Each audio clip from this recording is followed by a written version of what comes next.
लो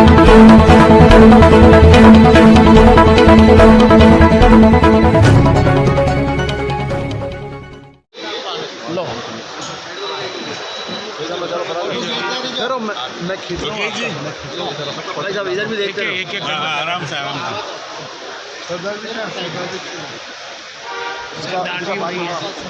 ये शैलेंद्र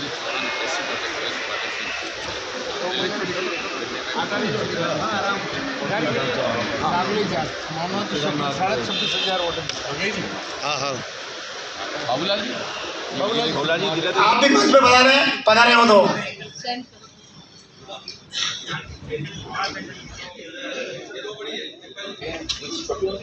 पॉलिटिक्स में रैगिंग नहीं होती है, वो होनी चाहिए। इसलिए लोग वरिष्ठों को देख के कुर्सी नहीं छोड़ते। लेकिन आईएएस का बैच हो या एमबीबीएस का बैच हो या इंजीनियरिंग का बैच हो, वो बैच से चलता है। मैं डॉक्टर रेहान भी अपने एक बैच सीनियर जिले के सीएमओ को देख के खड़ा होता है बॉस के। मेरी इच्छा है कि पॉलिटिक्स में शुरू में थोड़ी रैगिंग होनी चाहिए। बूथ अध्यक्ष की मंडल अध्यक्ष रैगिंग ले, मंडल अध्यक्ष की जिला अध्यक्ष, जिला अध्यक्ष की प्रदेश अध्यक्ष।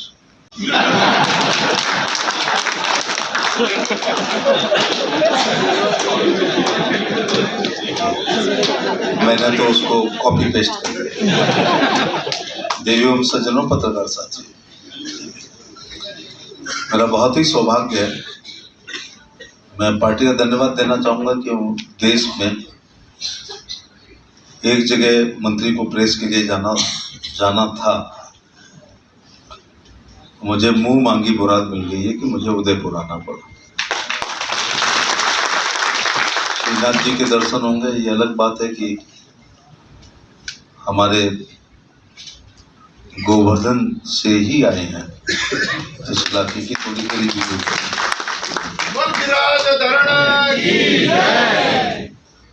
आज भी उनका स्नान का जल वहीं से आता है, मथुरा से। औरंगजेब की वजह से आए थे। यहाँ सुरक्षित रहते हैं सब। तो गोविंद देव जी, मदन मोहन जी, श्रीनाथ जी, ये सब मुगलों की वजह से आए। और यहाँ आए हैं तो आपकी दूरी कम हो गई है वृंदावन से। भगवान ने अपने आप को तय किया है, हम लोग कौन होते हैं हमको लाने वाले होते। तो ऐसी भूमि पर privilege citizen of the society थोड़े बहुत जब पैर कपाते हैं भाषण के दौरान, तो प्रबुद्धों के सम्मेलन में ही कपाते हैं, क्योंकि इंटेलेक्चुअल्स को कन्विंस करना वैसे ही होता है जैसे मेंढकों को तोड़ना। तो बुद्धिजीवी लोग सहमत नहीं हो पाते हैं। मेरी राय है कि बुद्धिमान बुद्धिजीवी से ज्यादा अच्छा होता है। मैं जब पुलिस में इंस्पेक्टर था तो मेरे को बुद्धिजीवी नहीं माना गया। अगले दिन मैं आगरा कॉलेज में प्रोफेसर हो गया तो ओवरनाइट में बुद्धिजीवी हो गया। तो रात में मुझे कोई बुद्ध की तरह ज्ञान थोड़े प्राप्त हो गया। क्या बुद्धिजीवी प्रबुद्ध की श्रेणी में बुद्धिजीवी की, क्योंकि इसमें शिक्षक, चिकित्सक, अधिवक्ता ऐसे ही तो मानते हो, पोस्ट ग्रेजुएट। क्या हमारी दादी, नानी और माँ प्रबुद्ध वर्ग में आज की परिभाषा में थी? लेकिन वो बहुत बुद्धिमान थी जो संयुक्त परिवार को लेकर चलती थी। वो इतनी बुद्धिमान थी कि अपने सीमित बजट में, उनका बजट निर्मला जी का बजट नहीं था, अपने सीमित बजट में महीने भर तक कैसे तेल चलाना है, घी चलाना है, पशुओं का इंतजाम कैसे करना है कि 365 दिन दूध रहे, रिश्तेदार के आने पे एक अच्छी चादर होनी चाहिए। वो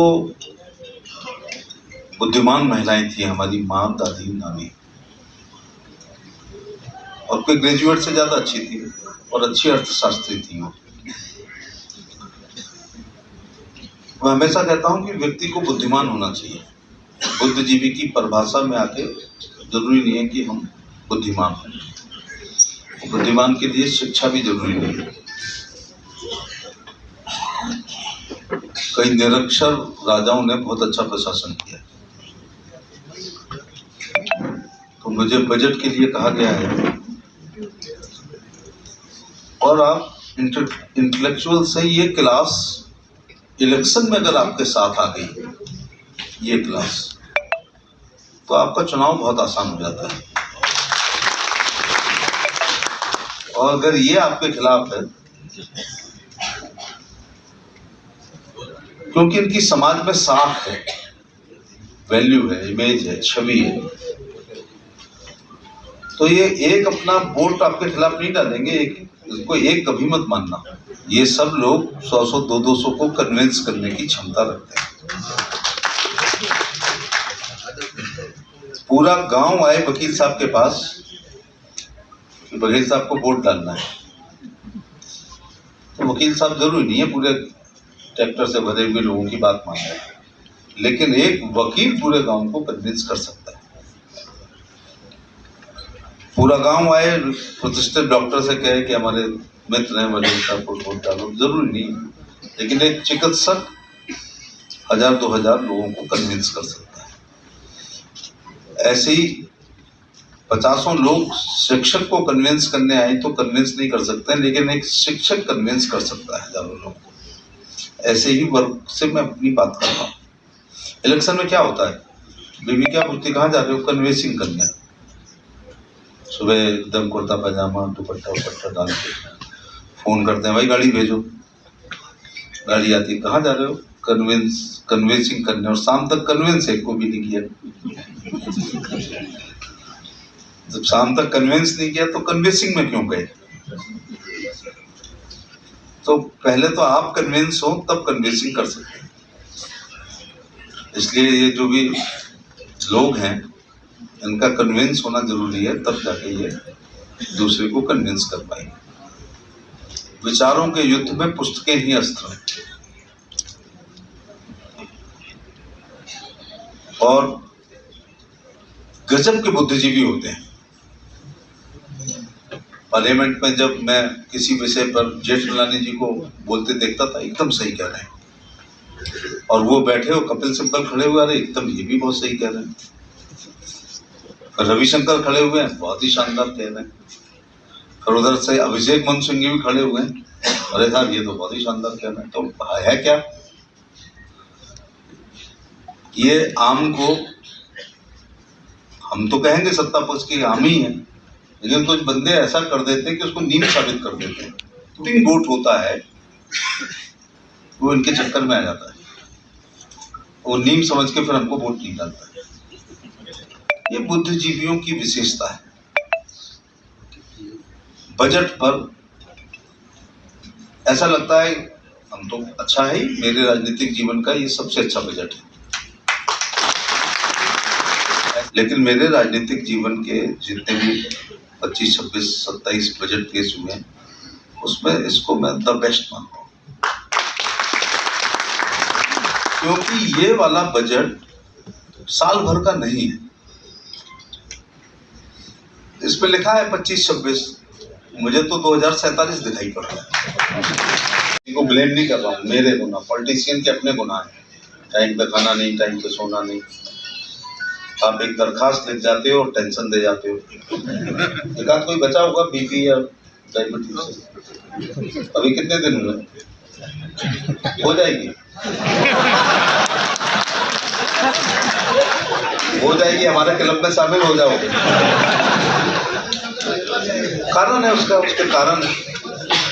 इसलिए मैं सलाह दूंगा कि राजनीतिक लोग सुबह 5 बजे भी निकले तो अपनी 2 रोटी और लौकी तुरई कद्दू लेके चले।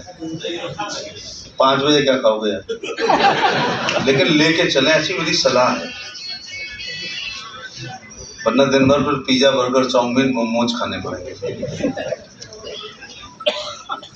तो ये 2047 का जो प्रधानमंत्री जी ने नवजात शिशुओं के दिमाग में, किशोरों के दिमाग में, महिलाओं के दिमाग में, मजदूरों के दिमाग में व्यापारियों के दिमाग में, खिलाड़ियों के दिमाग में, वैज्ञानिकों के दिमागों में हैमरिंग कर दी है कि 2047 में जब हम आज़ादी के 100 साल मनाएंगे तो हम अभी 11वें से 5 पे आ गए, 5 से 3 पे, मुझे लगता है अगले बजट तक हम आ जाएंगे। नंबर 1 इकोनॉमी होंगे। विश्व गुरु थे, हैं नहीं, हो जाएंगे। बल्कि मेरे मिजाज के अनुसार हमारी थोड़ी गुंडागर्दी विश्व की राजनीति में चलेगी, जो हमें अमेरिका और रूस की झेलनी पड़ेगी। भारत की सीमाओं की विस्तार भी हो सकता है 47।